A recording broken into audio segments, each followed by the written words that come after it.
नमस्ते इंदु मैम। नमस्ते जी, नमस्ते। आपका भी बहुत बहुत स्वागत है। Thank you. यस मैम, हम एक नई पुस्तक शुरू करने जा रहे हैं और वो आप उसके बारे में सारा डिटेल बताने वाली हैं, तो चलिए शुरू करते हैं। Thank you ma'am, thank you. तो हेलो फ्रेंड्स, मेरा नाम डॉक्टर इंदु गोयल है और मैं डॉक्टर बाय प्रोफेशन, मैंने एमबीबीएस किया पटियाला मेडिकल कॉलेज से, फिर एमडी इन फिजियोलॉजी भी पटियाला मेडिकल कॉलेज से ही किया। और उसके बाद मोस्ट ऑफ द टाइम थोड़ी सी क्लिनिकल जॉब के बाद उसके बाद मोस्टली मैं मेडिकल कॉलेज में as a teacher in physiology मैंने काम किया and then I retired as professor physiology from government medical college Patiala.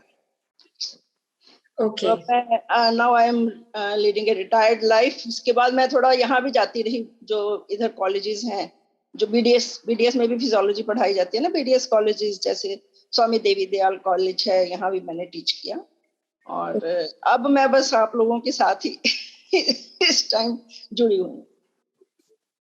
तो हाँ जी, तो अब सभी मास्टर्स का स्वागत करती हूँ और इस चैनल के माध्यम से स्वाध्याय सीरीज के अंतर्गत मैं आज आप सबके साथ डॉक्टर जो डिस्पेंजा द्वारा लिखित एक पुस्तक जिसका टाइटल है you are the placebo, making your mind matter. तो आप सभी ये पुस्तक का टाइटल देख सकते हैं। तो ये बुक आप इसके साथ इसकी शुरुआत करने जा रही हूँ और इस पुस्तक में टोटल 12 चैप्टर्स हैं जो हम एक एक करके डिफरेंट आगे वाले सेशंस में, आने वाले सेशंस में शेयर करते रहेंगे। तो डॉक्टर जो डिस्पेंजा एक बहुत ही लोकप्रिय लेखक हैं जिनका वास्तविक उद्देश्य है विज्ञान और अध्यात्म का संगम। मतलब उनका ये है कि वैज्ञानिक तथ्यों के आधार पर हम वास्तविकता को जानें और फिर उसे अपने जीवन में अप्लाई करके हम अपना ट्रांसफॉर्मेशन यानी रूपांतरण कर सकें। तो इससे पहले भी उन्होंने ये जो बुक है इसी पर बेस्ड है।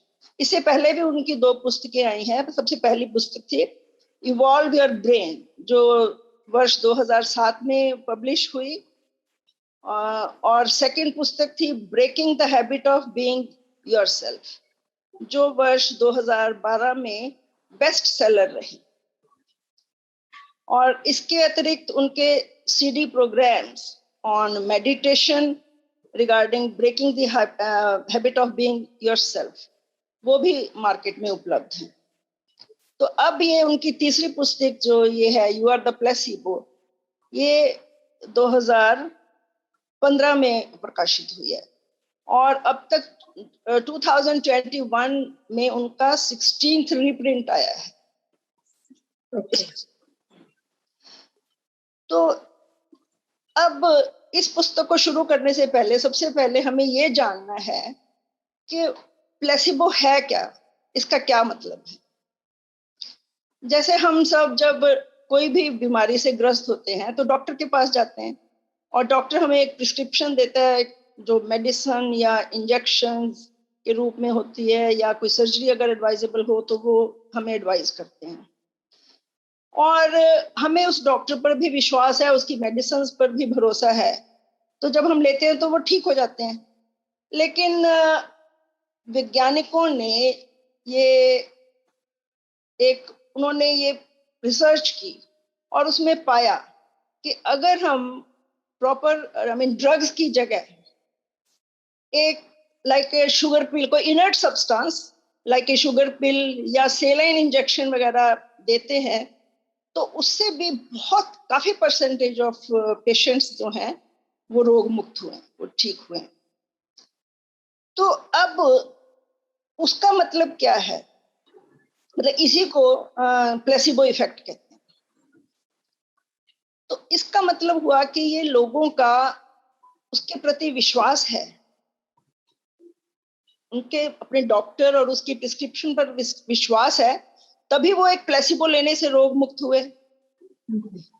और इसी वैज्ञानिक तथ्य के आधार पर डॉक्टर जो डिस्पेंजा, उनको ये विचार आया कि अगर लोग अपने विश्वास के कारण किसी बाहर से दी जाने वाली वस्तु से स्वस्थ हो सकते हैं, तो अगर हम उन्हें ये समझा सकें कि प्लेसिबो कैसे काम करते हैं, और अगर हम अपने भीतर ही कुछ बदलाव लाकर उसी स्टेट ऑफ बीइंग में हो सकें जैसे कि एक प्लेसिबो लेने वाला व्यक्ति, तो हम उन्हें ये विश्वास दिला सकते हैं कि दे आर द प्लेसिबो।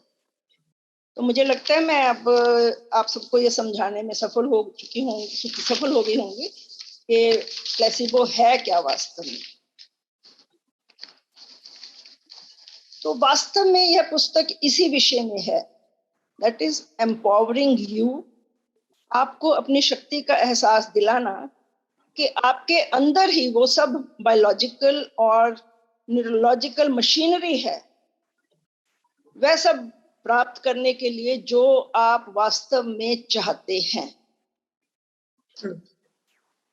और यही मेरा लक्ष्य है, डॉक्टर जो कहते हैं वो कि उनका यही मेरा लक्ष्य है कि पुरानी धारणाओं को हटाना और इस नए विज्ञान के द्वारा अपने स्वास्थ्य और बाहरी वातावरण में पॉजिटिव बदलाव निर्मित करना। तो डॉक्टर जो कहते हैं कि मेरा उद्देश्य यहाँ आपको एक विशेष मोडेलिटी से परिचित करना है जिसने मुझे आकर्षित किया, that is healing yourself through thought alone. मतलब मेकिंग द माइंड्स मैटर जैसे था ना, उसके इस पुस्तक के शीर्षक में ये भी है ना कि मेकिंग योर माइंड मैटर। अब ये जो माइंड है, वो कहते हैं माइंड और मैटर दोनों अलग तत्व नहीं है। Mind is our thinking brain, तो जो थिंकिंग ब्रेन मीन्स थॉट्स हो गया ना, तो हम अपने थॉट्स को बदलकर उससे कैसे मैटर या पदार्थ निर्मित कर सकते हैं, क्योंकि हमें जो बदलाव लाना है वो पदार्थ के रूप में ही होगा ना चाहिए। तो वो ही मतलब है उनका कि इससे मैं कैसे हम थॉट से अपने उसमें स्वास्थ्य में या किसी और बाकी भी जो भी है जीवन दशा में चेंजेस ला सकते हैं, उसमें रूपांतरण ला सकते हैं। तो लेकिन वो कहते हैं कि बाकी कुछ की जो हीलिंग मॉडलिटीज हैं, लाइक मेडिसिन, सर्जरी और एलोपैथी, होम्योपैथी या जो भी अदर मॉडलिटीज हैं, और भी जैसे हीलिंग मॉडलिटीज हैं जैसे एक्यूप्रेशर, एक्यूपंक्चर, योगा एटसेट्रा, जो भी आपको सूट करते हैं, तो ये बुक उन सबका स्वागत करती है, किसी को भी नकारती नहीं। केवल अपनी जो सेल्फ इम्पोज्ड लिमिटेशंस हैं, जो हमने खुद के बारे में ये सोचा हुआ है कि ये असंभव है, केवल उसी को रिजेक्ट करना। तो ये उनका वास्तव में मतलब है। और एक मैं चीज बताना चाहती थी कि जो प्लेसिबो का लैटिन भाषा में रियल मीनिंग है, एक्चुअल मीनिंग है लैटिन भाषा में, placebo means I will please, means मैं प्रसन्नता दूंगा। तो यही मतलब प्लेसिबो का जो असली मीनिंग है। तो अब आप कुछ कहें। हाँ, यस मैम, सबसे बड़ी खुशी की तो बात ये है कि आप डॉक्टर हैं और एक डॉक्टर की पुस्तक को आप विस्तार से बताने वाली हैं आगे चैप्टर्स के बारे में। तो सबसे बड़ी खुशी की तो बात यही है। और दूसरा, यू आर द प्लेसिबो जो डॉक्टर जो डिस्पेंजा ने लिखी है, उसका विस्तार से हम सारे आपसे सुनने वाले हैं, बहुत सारी बातें समझने वाले हैं, जैसे आपने यू आर ए प्लेसिबो के बारे में आपने समझाया। और जब मैंने इस पुस्तक को पढ़ा था, तो और जब इनका बायोग्राफी पढ़ा कि वो किस तरीके से मल्टी फ्रैक्चर्ड उनकी बोन्स हो गई थी और उसके बाद वो कैसे ठीक हुए, तो जैसे अभी आपने बताया कि जो थॉट्स हैं हमारे, your mind makes your matter, तो आपका जो थॉट प्रोसेस है, आप उस थॉट प्रोसेस में किस प्रकार आप अपने विचारों को बदलते हैं और उस बदलने के बाद आप कैसे ठीक होते हैं, तो ये सारी बातें डॉक्टर जो डिस्पेंजा ने अपनी पुस्तकों में थॉट प्रोसेस के माध्यम से बयान की हैं। जैसे आपने बताया कि breaking the habit of being yourself है, और इवॉल्विंग ब्रेन उनका पुस्तक है। तो इस तरीके से जो इन्होंने सारी जो पुस्तकें हैं उसमें कुछ पेशेंट के डाटा लेके और ये बताने की कोशिश की है कि बदलाव तो हमें खुद अपने भीतर से ही लाना है। जी जी बिल्कुल। तो आप जैसे अभी बोल रहे थे कि जो हमारी लिमिटेशंस हैं, हम खुद अपने आप को लिमिट करके रखते हैं, हम सोचते हैं कि इससे ज्यादा हम कुछ कर नहीं पाएंगे। है ना? तो वो हम अपनी लिमिटेशंस को हटाना है हमें। तो अभी उन्होंने प्रीफेस में इतना जरूर बता दिया है कि तुम अपनी लिमिटेशंस को हटाओ और तुम अपनी पुरानी धारणाओं को बदलो, और अपनी पुरानी धारणाओं को बदल के जो नया आपके पास एक साइंटिफिक वैज्ञानिक जो युग है उसका और आध्यात्मिक दोनों का मिलन किस प्रकार से हो सकता है, तो वो आपने बहुत ही खूबसूरती से बताया। मैं इस पॉइंट्स को लिखती जा रही थी, और सबसे बड़ी बात है कि डॉक्टर जो डिस्पेंजा हर एक का स्वागत करते हैं, चाहे वो हीलिंग की कोई भी मॉडलिटी हो। तो उन्होंने ये भी कहा कि योगा कर सकते हैं आप, एक्यूप्रेशर कर सकते हैं, एक्यूपंक्चर कर सकते हैं, आप मॉडर्न थेरेपीज ले सकते हैं, बट उन्होंने बस एक बात के ऊपर ये फोकस किया। मेरे को उनका एक लाइन बड़ा अच्छा लगता है कि fire together Y together, like उनका बड़ा फेमस कोट है, वो हर बार कहीं पे भी उनका यूट्यूब पे हम सुनते हैं तो वो ये बोलते हैं कि आपका जो थॉट पैटर्न है, अगर आप पास्ट में जी रहे हैं तो आपका फ्यूचर भी तो पास्ट ही बनेगा। बड़ी बखूबी से, बहुत खूबसूरत बात, बहुत खूबसूरत, बहुत खूबसूरती से उन्होंने बताया है। मतलब मुझे भी इनकी बुक ना इतनी इम्प्रेसिव लगी, मैं बहुत मतलब मेरे को मजा आया ये पढ़ते हुए, और अब सबके साथ शेयर करते हुए और भी मजा आया। तो आई होप लोग एंजॉय करेंगे। तो बिल्कुल आगे शुरू करती हूँ। तो अब ये पुस्तक लेखक जो डिस्पेंजा के जीवन से संबंधित एक बहुत ही महत्वपूर्ण घटना को लेकर प्रारंभ होती है। तो वर्ष 1986 में जब ये डॉक्टर जो की आयु उस वर्ष सिर्फ वो 23 वर्ष के थे, और वह सदर्न कैलिफोर्निया में एक कायरोप्रैक्टिक प्रैक्टिस करते थे। कायरोप्रैक्टिक मतलब मसल्स एंड बोन्स को कैसे हील करना है उसके संबंधित वो प्रैक्टिस करते थे। तो जब वो मोटर बाइक रेस में भाग ले रहे थे तो उनका एक बहुत ही भयंकर एक्सीडेंट हुआ, जिसकी वजह से वो तेजी से हवा में उछले और फिर धड़ाम से नीचे भूमि पर गिरे।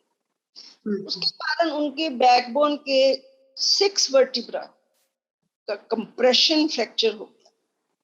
थोरेसिक, लोअर थोरेसिक 8 से लेकर 12 तक plus L1 lumbar, first lumbar, तो इन सभी वर्टिब्रेज का कंप्रेशन फ्रैक्चर हो गया। तो ये बहुत ही गंभीर एक्सीडेंट था। तो उसके कारण नेचुरली उनको पेन, नमनेस, जैसे सुन्न हो जाना, और जैसे चींटियां रेंगना ऐसे, और प्लस नेचुरली मूवमेंट्स, इन सब में बहुत परेशानी थी इन सब के कारण। तो डॉक्टर्स ने उन्हें 2 विकल्प दिए। पहला विकल्प था कि एक काफी कॉम्प्लिकेटेड सर्जरी जिससे कि उनके स्पाइन को फिक्स किया जाएगा, लेकिन उसके बाद भी उन्होंने कहा कि वो हो सकता है कि थोड़ा उनमें कोई हैंडीकैप हो रहे, कुछ विकलांगता शेष रहे, प्लस क्रॉनिक पेन भी रह सकता है।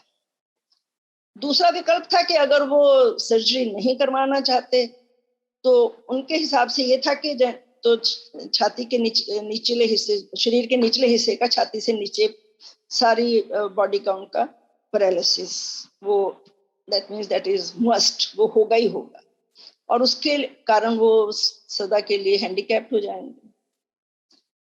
तो अब डॉक्टर जो ने काफी सोचा और उन्होंने एक बहुत महत्वपूर्ण निर्णय लिया।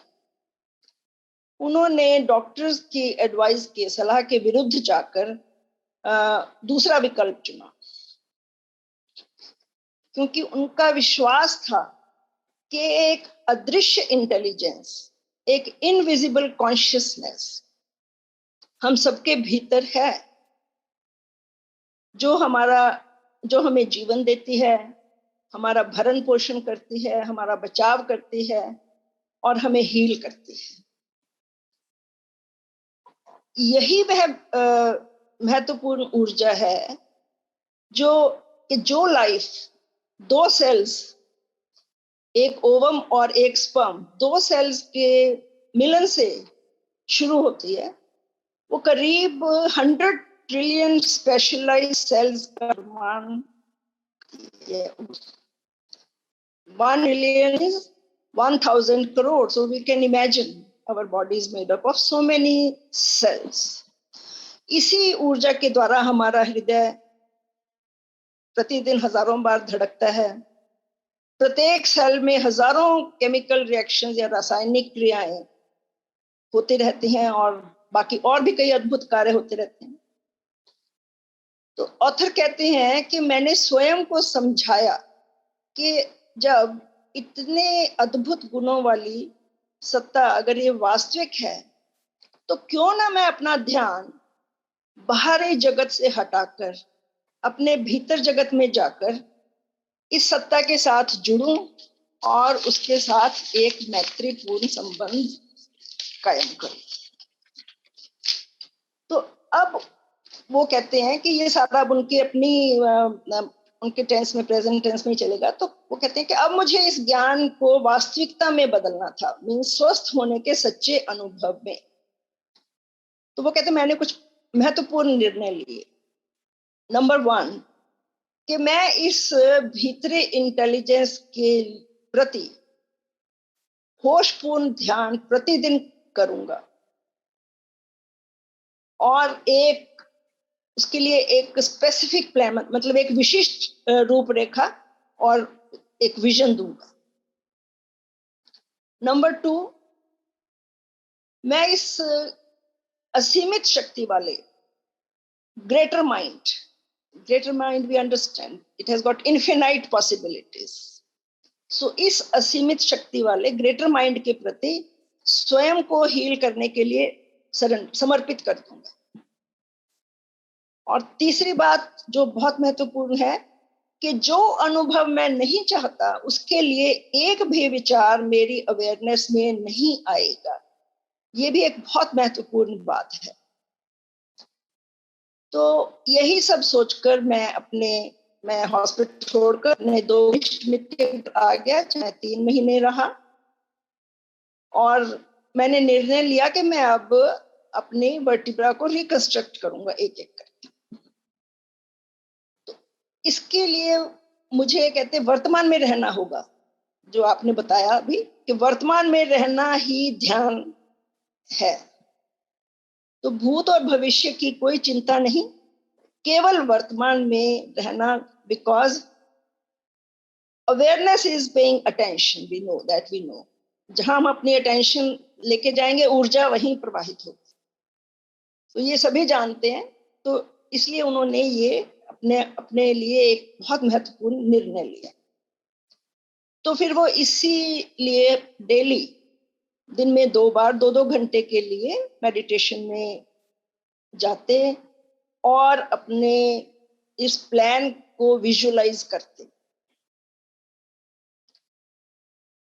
फिर लेकिन वो बताते हैं कि लेकिन उस समय मुझे एहसास हुआ कि आम तौर पर हम अपना ध्यान और अपनी ऊर्जा जो चीज हम नहीं चाहते उसकी ओर ज्यादा फोकस करते हैं।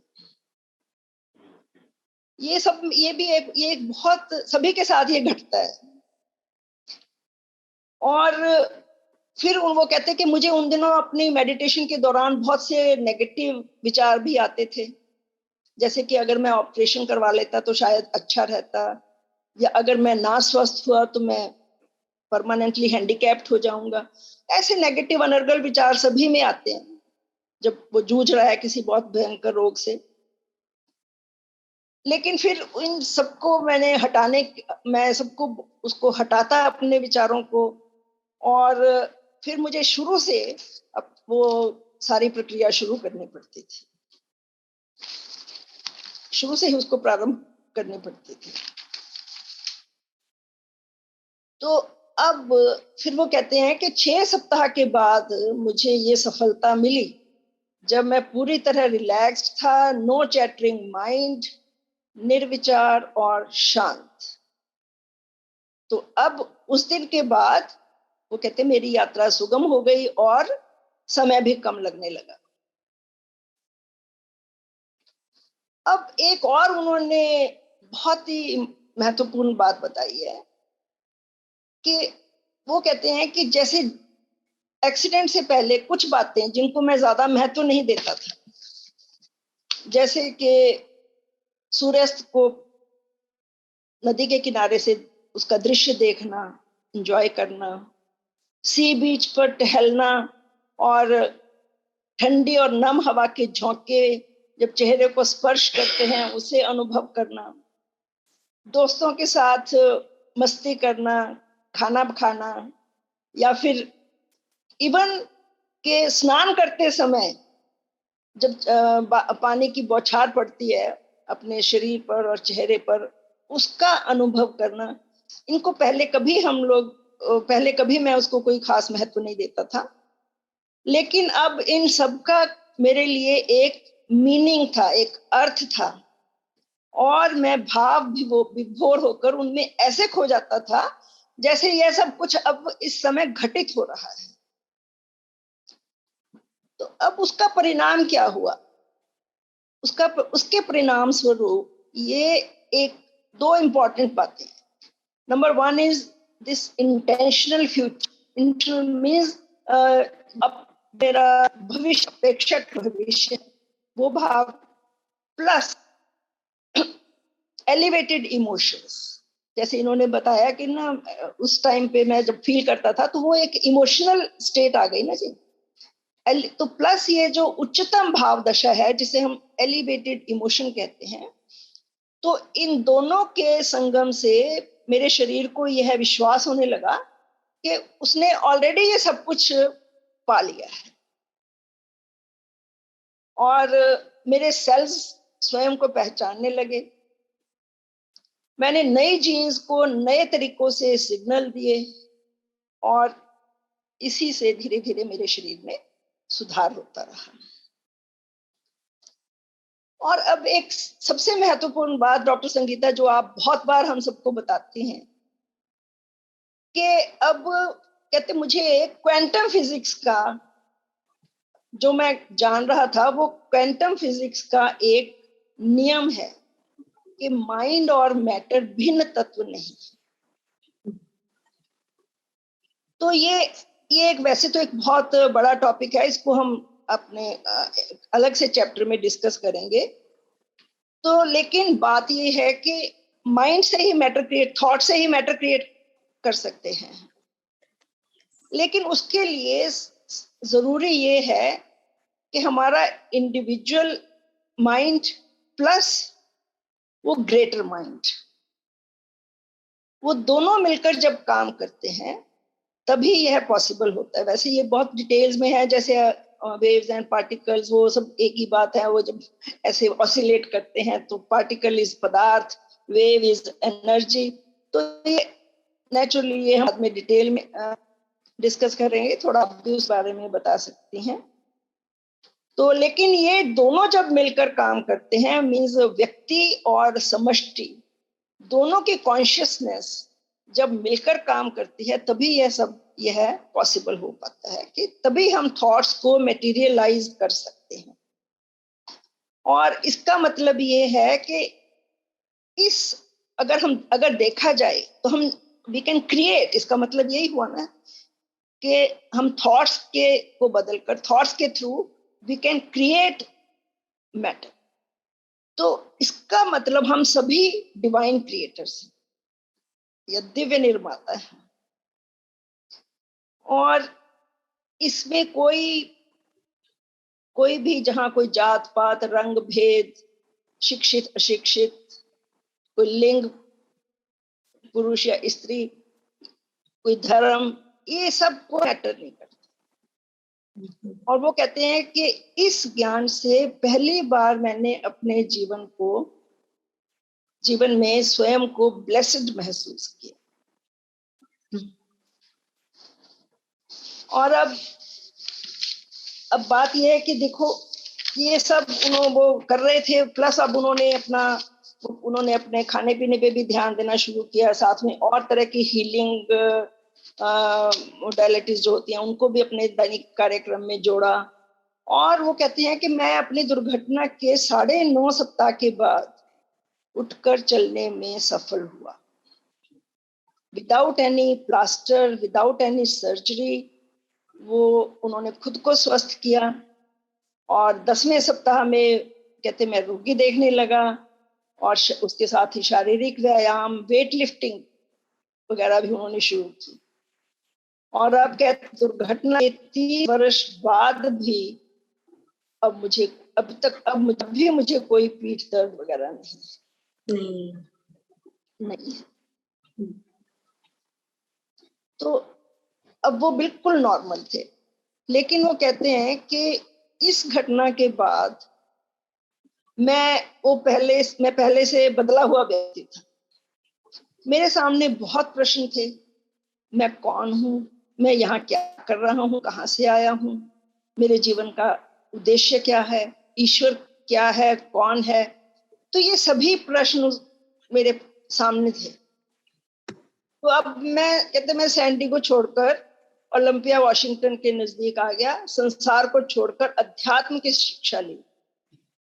और एक और बात उन्होंने कही है कि जिन दिनों मैं अपना बीमारी से ठीक हो रहा था, तब मैंने अपनी चेतना से ये वादा किया था कि अगर मैं दोबारा से चल पाया तो अपने बाकी का जीवन इस शोध पर, मतलब इस रिसर्च पर लगा दूंगा कि माइंड बॉडी का क्या कनेक्शन है, और concept of mind over matter means how thoughts can be materialized. मैं ये इसी रिसर्च पर अपना सारा जीवन लगा दूंगा, और फिर ताकि मैं और लोगों का भी भला कर सकूं। यस। फिर कहते मैं बहुत से देशों में घूमा और ऐसे बीमार व्यक्तियों से मिला जिन्होंने बहुत साधारण या असाधारण, मीन्स कन्वेंशनल या अनकन्वेंशनल टाइप की ट्रीटमेंट जिन्हें दी गई हो, लेकिन उससे उसको या तो कोई फायदा नहीं हुआ, या फिर वो पहले से भी उनकी हालत खराब हो गई, लेकिन बाद में वो अचानक ठीक हो गए। तो ये एक बहुत ही आश्चर्यजनक बात थी। तो मैं इनफैक्ट, वो कहते हैं कि मैं विज्ञान और अध्यात्म का समन्वय चाहता था। यह मेरा एक जुनून था, मेरा पैशन था, to marry science with spirituality. तो अब और मैंने पाया कि इन सभी चमत्कारी सुधारों का कारण प्रबल इच्छा शक्ति थी।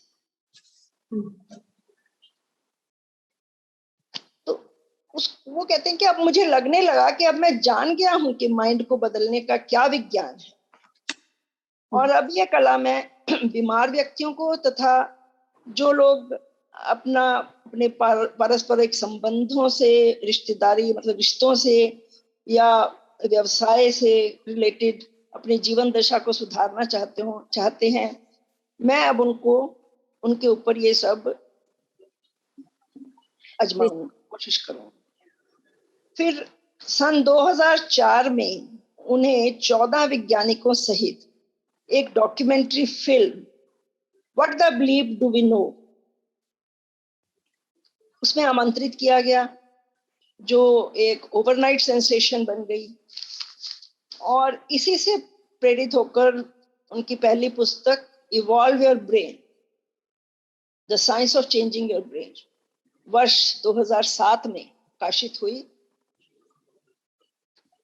तो फिर उन्होंने अब एक टीम बनाई और यूएसए तथा अंतरराष्ट्रीय स्तर पर वर्कशॉप टीचिंग प्रारंभ की।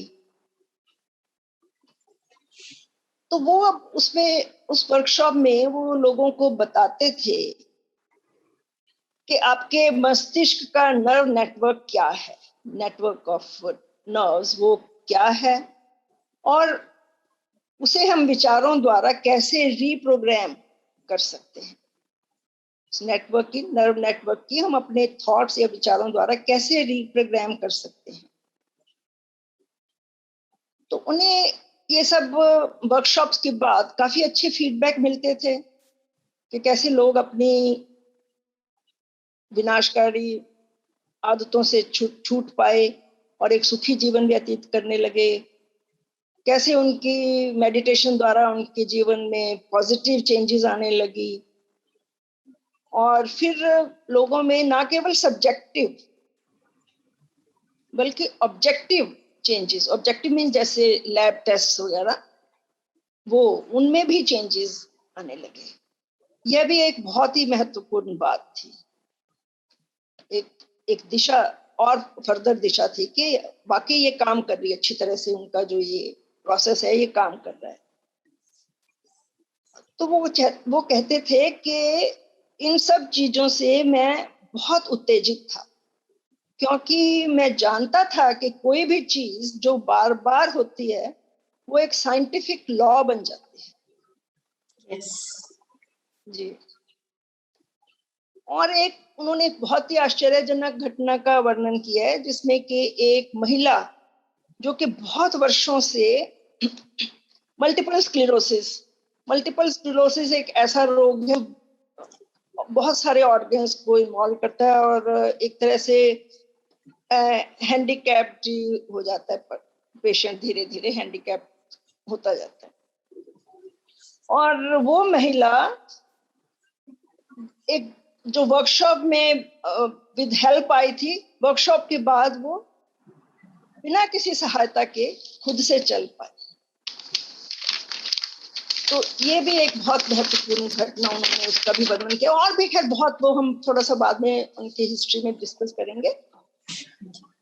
तो अब वो कहते मुझे बहुत से संस्थाओं से ऑफर आने लगे, बिजनेस कॉर्पोरेट हाउसेस से ऑफर आने लगे, और फिर उन्होंने उन्होंने बताया है कि कुछ जैसे सोनी एंटरटेनमेंट नेटवर्क, वाओ वगैरह ऐसी संस्थाओं के साथ वो काम करने लगे और उनको ट्रेनिंग देते थे ताकि वहां उनके कल्चरल या कैसे सुधार लाया जा सकता है, वर्क कल्चर में कैसे सुधार लाया जा सकता है। तो इस समय उन्होंने दूसरी पुस्तक अपनी breaking the habit of being yourself ये प्रकाशित की।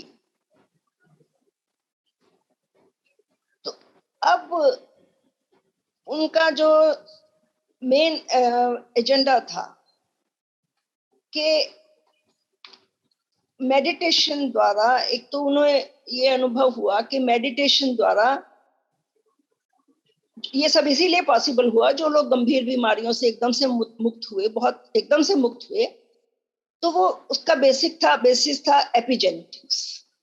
यस कि अपने जीन्स को नए तरीकों से सिग्नल देना। तो ये उन्होंने उस टाइम पे ये खोजा। और दूसरा था कि उन्होंने अपने एक ऐसी वर्कशॉप वो अरेंज की जिसमें उन्होंने स्पेशलाइज्ड रिसर्चर्स जैसे neuro scientist, quantum physicist, technicians, जिनके पास बहुत ही मॉडर्न स्पेशलाइज्ड इंस्ट्रूमेंट्स थे, वो 4 दिनों के लिए उन्होंने एक ऐसी वर्कशॉप रखी और जिसमें 200 पार्टिसिपेंट्स ने भाग लिया। तो उन सब लोगों ने, उन टेक्नीशियंस ने अपने सभी मॉडर्न इक्विपमेंट्स के द्वारा एक तो वर्कशॉप रूम का इलेक्ट्रोमैग्नेटिक फील्ड उसे मेजर किया और देखा कि मेडिटेशन के दौरान एनर्जी फील्ड में कोई बदलाव होता है या नहीं। तो ये एनर्जी फील्ड को मेजर करना।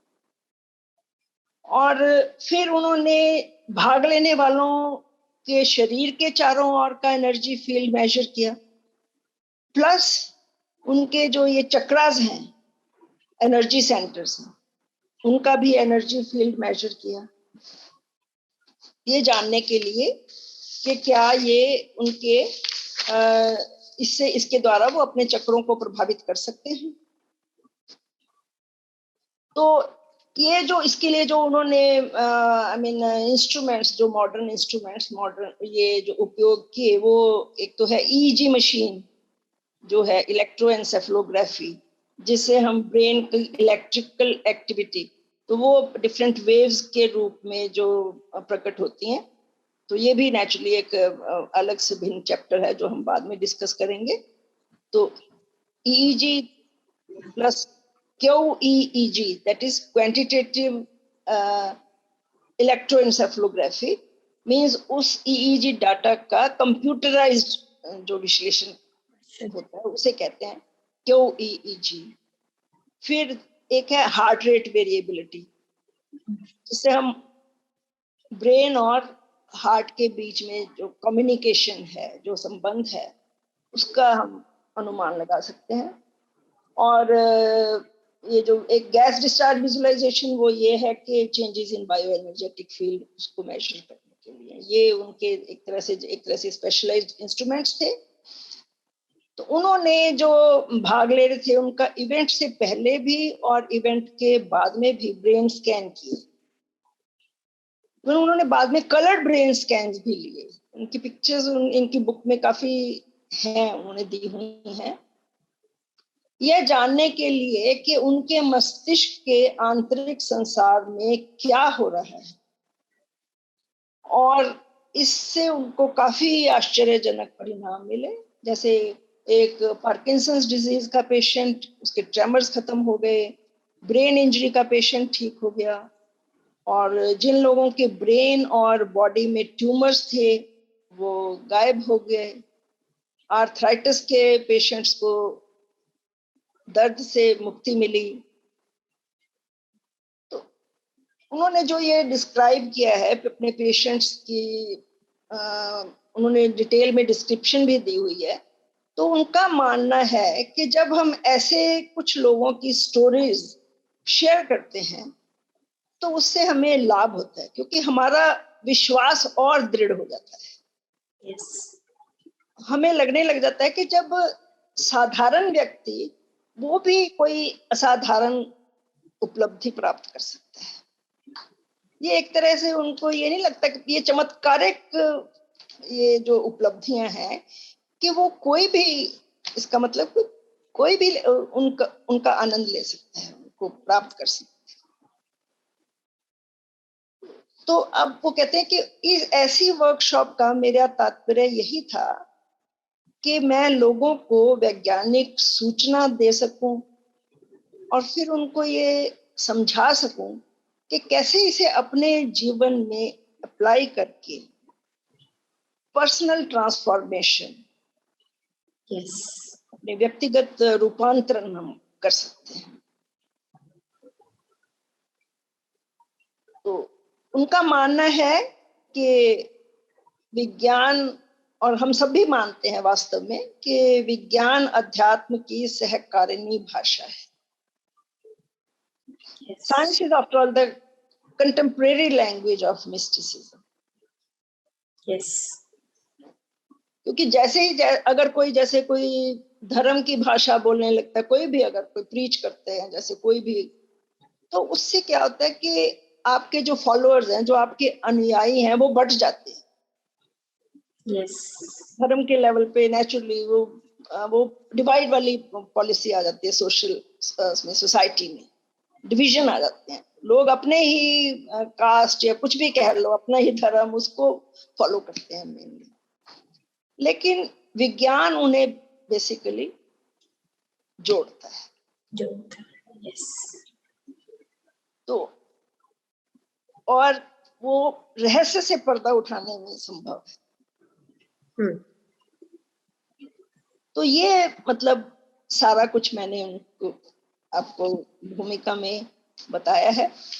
तो आई थिंक मैं अपने में सफल रही हो। हाँ मतलब देखो मैम, जैसे अब एक मौका मिला है, जैसे अभी आप इसको स्टडी कर अभी कर रहे हैं, इसको डीपर लेवल पे चले गए हैं, और हमारे भी कुछ भ्रम टूटे। लाइक मैं अभी आप जब ये बता रहे थे तो मेरे को याद आ रहा था कि 2006 में मैंने क्वांटम हीलिंग बुक पढ़ा था डॉक्टर दीपक चोपड़ा का। 2006 में रेड रिबन एक्सप्रेस ट्रेन आई थी, और मेरा जो ड्यूटी है उस ट्रेन के अंदर लगा था एज ए मेडिकल ऑफिसर। अच्छा जी।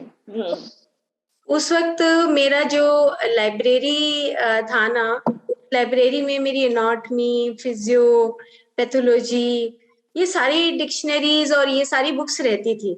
एक तरफ महर्षि चरक का बुक था, एक तरफ महर्षि सुश्रुत का बुक था। लेकिन पता नहीं वो बुक कैसे मेरे पास आई, और क्वांटम हीलिंग जब बुक पढ़ी तो मैंने वो सारी अपनी लाइब्रेरी में से शिफ्ट कर दिया। मैंने कहा आज के बाद मैं फिजिकल बॉडी के बारे में नहीं पढ़ूंगी। ये आज वाकई के बाद आपके लिए में तो पता लगता है एक बार तो। वाकई यू आर राइट। और यस, बड़ा वही बात है ना कि हमारे डाउट्स क्लियर होते हैं ये पढ़ के ना। Yes ma'am. मतलब मेरे को वहां उन डॉक्टर दीपक चोपड़ा की उस बुक में एक छोटी सी पिक्चर बनी हुई थी, एक लाइन ऐसे खींची हुई थी, ऊपर फिजिकल बॉडी था और उसके नीचे जो है ना एक वेव बनाया हुआ था कि you are this, you are this, you are not that one, yes. ऐसे करके बनाया था। उस पिक्चर ने मेरी लाइफ का ट्रांसफॉर्मेशन कर दिया। अब परमानेंट प्रिंट बन गया एक। Yes, mind. कि अच्छा हम अंदर से कुछ और होते हैं, मतलब that is the physical and the mind both, हमारा दोनों ही एक दूसरे के ऊपर रेसिप्रोकल है, एक दूसरे के ऊपर डिपेंडेंट है। ये बात मुझे समझ आ चुकी थी मैम 2006 में, लेकिन मेडिटेशन में नहीं आई थी। और उसमें एक चित्रा नाम की एक लेडी थी जिसका कैंसर ठीक हुआ था। ओके। मैं उससे इतनी इंस्पिरेट हुई उस कहानी से। दो का जैसे आपने बताया कि अभी जो you are at the placebo में, कि आपका जो फेथ है, आपका विल पावर है, और जो आपकी कॉन्शियसनेस है, ये अगर हम एक आम आदमी को बता सकें, या समाज को हम ये बता सकें कि देखो आपके अंदर जो चेतनता है वो ही आपको बनाने वाली है, वो ही आपकी बीमारियों को दूर करने वाली है। अगर हम थोड़ी सी आपस में बातों के माध्यम से अगर लोगों को हम ये एक जागरूकता दे सके इसके बारे में, तो एक बहुत बड़ी उपलब्धि होगी पूरे समाज के लिए। बिल्कुल बिल्कुल, नो डाउट।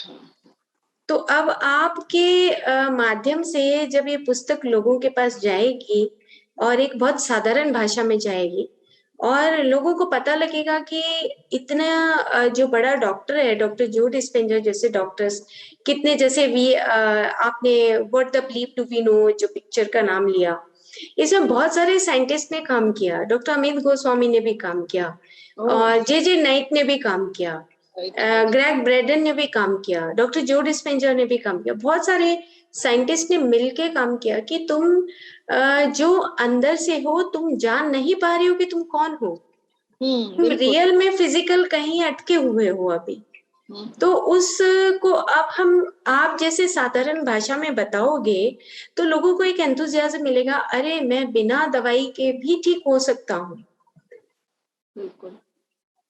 है ना मैम। मतलब आपका देखो पिछला जीवन का एक एक्सपीरियंस रहा होगा, क्योंकि आप इतनी बड़ी डॉक्टर हैं।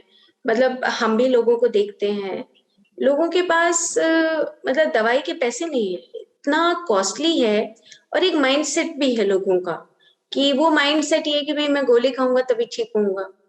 और ये तो है ना मैम, और उस है कि वो लंबी लंबी अपनी जो हम भी यही सोचते हैं, अपने बारे में भी यही सोचते हैं कि जब तक ट्रीटमेंट नहीं लेंगे कैसे ठीक होंगे।